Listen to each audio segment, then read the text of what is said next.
আলহামদুলিল্লাহ সবাই একবার শৌকে। আর মা তো এই সালে যেটা মাথা হয়েছে খুব সুন্দর মাত হয়েছে। সবে সম্মিলিতভাবে মিলিয়া আল্লাহর রশিদ দরকার। তো এই সম্মিলিত করে ঠুল করার লাগি শয়তানে কোথা সেগুলো ছাড়ি দিবা এখন আমরা বিভ্রান্ত করাইবার চেষ্টা করি।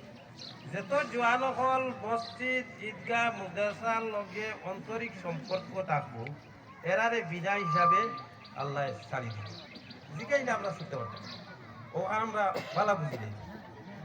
আর আল ইলমে দিন শিক্ষা করা ফরজ নর নারীর লাগিয়া মাদ্রাসা ফরজ একটা ভাই হিসাবে প্রয়োজন গেলে আলিম বড় আলিম হয়ে গেলাম। আর মায়ে যদি সালাত নিজের নিজরে বাঁচাইয়া যাইতে হইলে যে ইলিম এটা সবাই বক্তব্য লাগে সবাই বক্তব্য লাইন তো কাটা হয়ে যায় এখন আপনার 8 ঘন্টা বেসা ব্যাপার হয়ে যায়।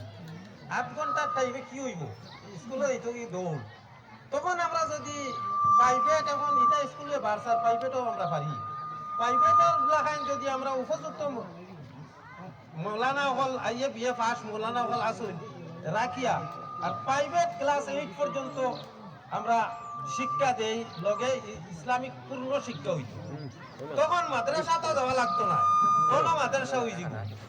আর স্কুলের পড়াইনো না হইলে দৌড় ফলাইবা হবা আর বেতনের কোনো অভাব হইতো গরিব মানুষে আপনার টিলাগার অবস্থা দেখবা দাম চালাইয়া তারা 1000-1500 টাকা একটা বাচ্চার তেলে খরচ করতে ও খরচটা যদি আমরা সবাই বক্তব্য দৌড়ইকা হইতো না। এই মাদ্রাসার শিক্ষা প্রত্যেক নর নারীর লাগি ফরজ। আর এটা যদি ফরজ হয় না এটা না হইতে আল্লাহ নবী হইতে না আল জাহিলুন আল হালিকুন আনপড় অশিক্ষিত রইলে আমি ইসলামিক লাইনের শিক্ষা নাই এরা ধ্বংস মশারি ফারিয়া বার হইতে কোনো ওয়াজে মানতো না বাদ কেন এখন আল আলিমুন আল হালিকুন এর বাদে হইতে না ইল্লাল আলিমুন যারা শিক্ষা লই লইছে এরা রক্ষা পাইবে ওয়াল আলিমুন আল হালিকুন যারা ইলম লই লইছে